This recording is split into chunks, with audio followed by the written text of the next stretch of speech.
Morning guys, how are we? It is Thursday. Temperature's cooled off a bit, back down to 5 degrees this morning. Although we have got, the sun's out, it's a bit blue out there, a bit grey. So today, first in I've got a BMW 2 Series that's having a thinkware front and rear dash camera. Then this afternoon I've got the Ford, I think it's a Cougar, coming back in to replace the rear camera we did, like a screen rear view mirror, like the stealth screen, and a reversing camera, and it's flickered and whatnot, so now we're replacing it. We're gonna put a freshie in there for him. And Graham's Transit from yesterday, that's coming back in today. So you saw on the video yesterday the interference. So the good thing about the keys, it's not Kicker's fault at all, is it's a speaker, amplifier and a processor all in one hit. But what it does is it gets its signal from the factory system, so you can kind of use a T-harness, make it nice and pretty, but you've literally got speaker feed in, speaker feed out, tunes itself on its own microphone, play pink noise, press a button, off it goes. You don't need to do anything. There's no hard work with it. The genius has already been done by Kicker. You just need to perform a basic installation at, you know, sensible quality standard.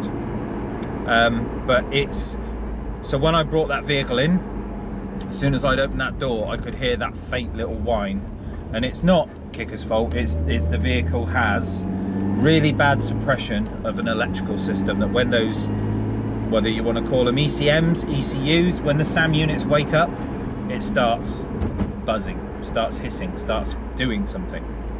And because it's electrical interference, it's in that can, so when you open the door, the Ford logo comes on the radio, the stereo is woken up. So even though we tune and process the sound from the Ford head unit with pink noise, so we get rid of that equalization, we make it sound proper, give it sound stage, time alignment, all that kind of malarkey, that's all done. And then you saw me turning up the screwdriver. At the end, the clip light comes on and then the clip light goes off, so you back it off a little bit, and that's it's basically loud, safe, working, operating volume. That's it. That's as simple as that install is. Great bit of kit, really love them. But the problem we have is that it is just an amplifier at the end of the day still. So when it receives a signal on DC offset, it turns itself on, it powers up, and then it amplifies the sound that it's hearing. So if the radio is outputting a whine or a hiss or a corrupt noise, then the Kicker will do too. That's where the sound comes from. So it's not Kicker's fault, it's purely down to the crappy electronic job that Ford have done of suppression, and that when their electrical systems wake up, everything starts buzzing. Yes, it is a van, but it is, you know, it's Sync 3, it's Ford's system that's in a lot of vehicles now, and you'd hope that they'd have done a better job at suppressing that sound, because it's not perfect. You know, Kicker can sort out the buzz, Kicker can sort out the sound and get it performing and doing what it's supposed to do, but they can't stop interference. Not when it's created through the stock head unit. So yeah, Graham will be in later on today. We'll have another fanny around with that. I'm going to turn the gain down on the amplifier so we're not boosting that signal. Obviously it's still processed, so the sound is still there. It'll still sound good. But I will see you after I've had my breakfast. We hungry. We hungry. Check the mic and make sure it sound right, boys.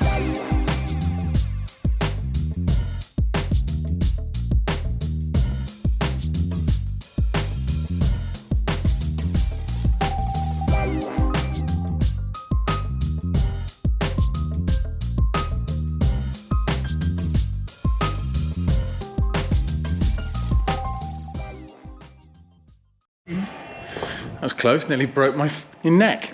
Morning everyone. So first one in, brand new BMW 2 Series. Lovely blue. Cream interior, black decals. Look at this stuff. How class is this? Backlit, but obviously they've trimmed a little gap where the light can come through, so you end up with these beautiful effects on the car. That's quite special. I like that. So we've got thinkware front and rear to put in this one. We've got rear camera. Now, because of the windscreen height, because it's a coupe, well, four-door coupe, low back end, we're not going to put the camera here in the middle, because technically the windscreen is only like that deep, and obviously if you stick a camera in the top of it as well, it means that's quite a big part of the window. So we're going to put the camera to one side. It'll still see everything that it needs to, but it just means she's not looking at, you know, a big camera right in the middle of the vision, which would kind of be between the headrest and the rear light, if you see what I mean. Front one's going to go up here, up in the middle, again kept in the swept area, not up here in the dirty area. So down here behind the rear view mirror as possible. And then yes, we shall crack on. Speak to you in a bit. Toodle tip.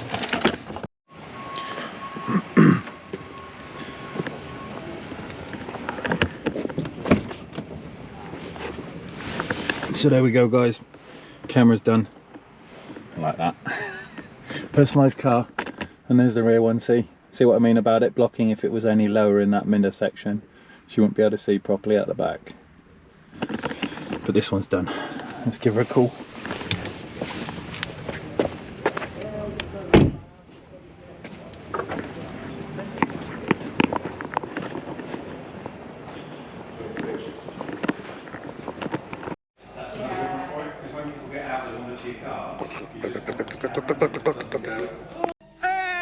Ez a döfineke lehet fogjuk barátozni. These nuts. Got him! I've just made a junior error. I had a thing for dinner called Eggylicious roll, and it's like a tortilla, like a wrap, and it's got egg, potato, spinach, sun-dried tomatoes, spicy chicken, chili, peas, like a little bit of gravy and cheese. And I'm now ready for a little sleep. But I've got this one in. This is the Ford Galaxy, not a Cougar. I couldn't remember. This one has a reverse camera, just there. And it's a bit off and on and off and on and off and on. It's been on the vehicle a while. Obviously it's got our dash cameras in here as well, but we just need to change out the reverse camera, which will be this one here. So we're going to do that. Put him a nice flush one on there instead. Get rid of that thing. We used to use those, we don't anymore. So I'm gonna try and crack on. If I don't come back on and you just see the camera suddenly tilt over, it's because I fell asleep. Baby syndrome. See you in a bit. Come on up, let's get you sorted.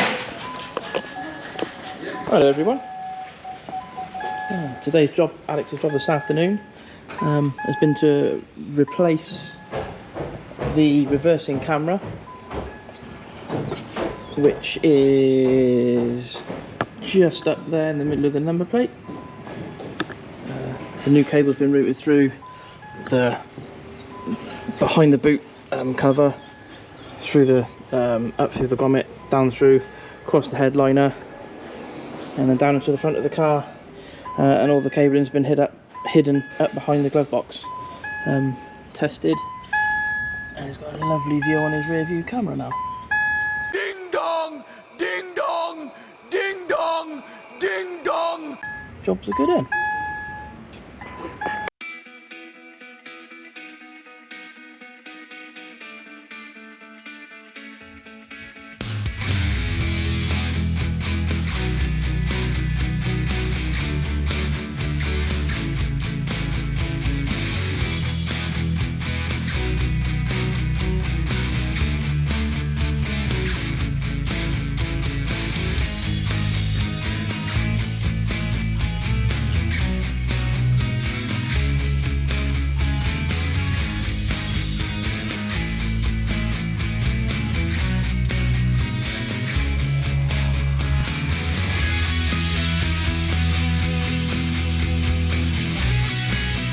So Chris has gone fully back to his childhood use.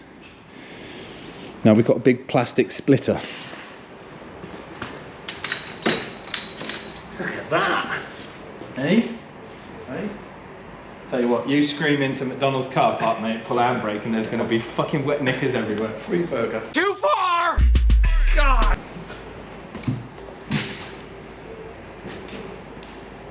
That looks bad, does it?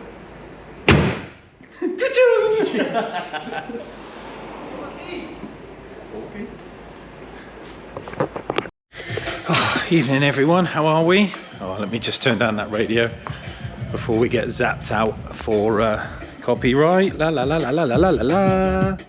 How are we? Hope we're good. So it is the end of Thursday. Busy day. Got Chris's splitter done. We had the beamer for the camera, and what else did I have in? I can't remember. We'll have a look in a bit. I'm sure you'll see on the video myself.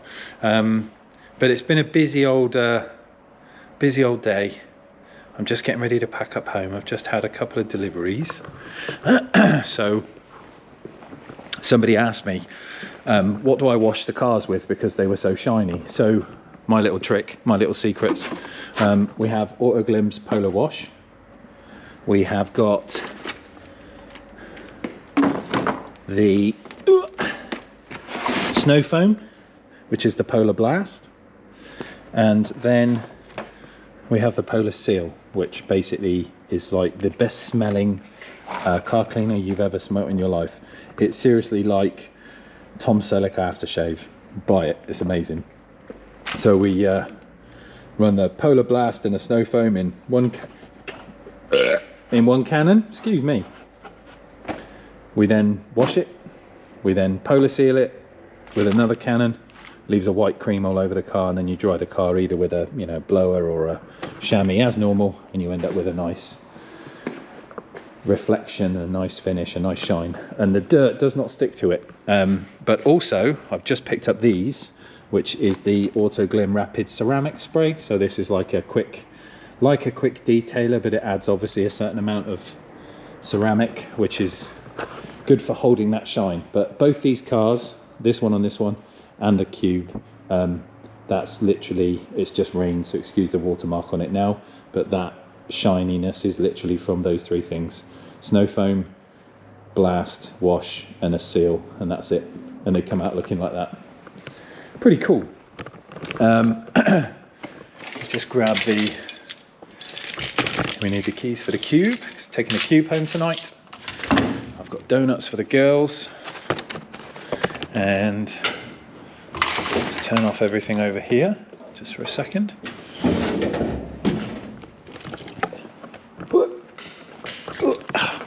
Oh, that was it. It was the reverse camera, wasn't it, in the Ford Galaxy?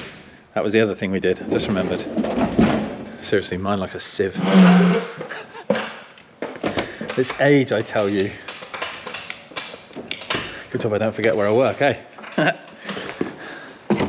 Let's just lock the boxes.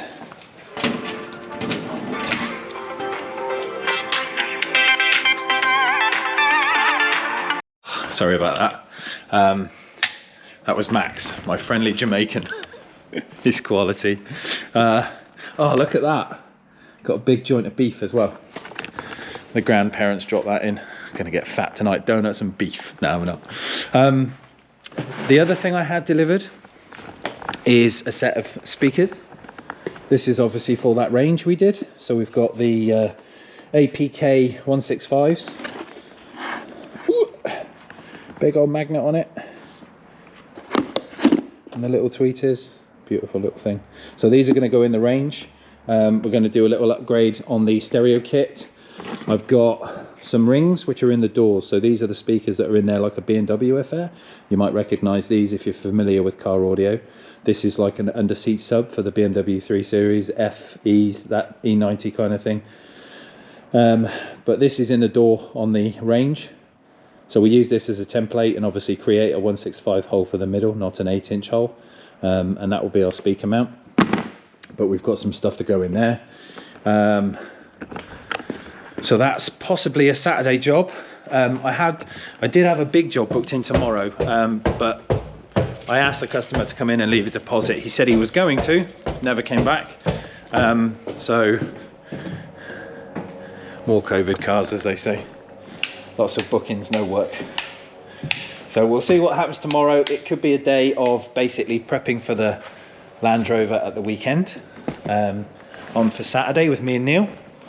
So I might get the router out tomorrow and start cutting up the templates ready to go. So that could be a good thing to do while we've sort of got a bit of downtime. The shop itself is fairly tidy. I had a little bit of a clean up myself. So we're kind of all nice and clean. Got the cars in. I say I'm taking the Cube tonight. We just shut upstairs. Get ready to pack up and go home.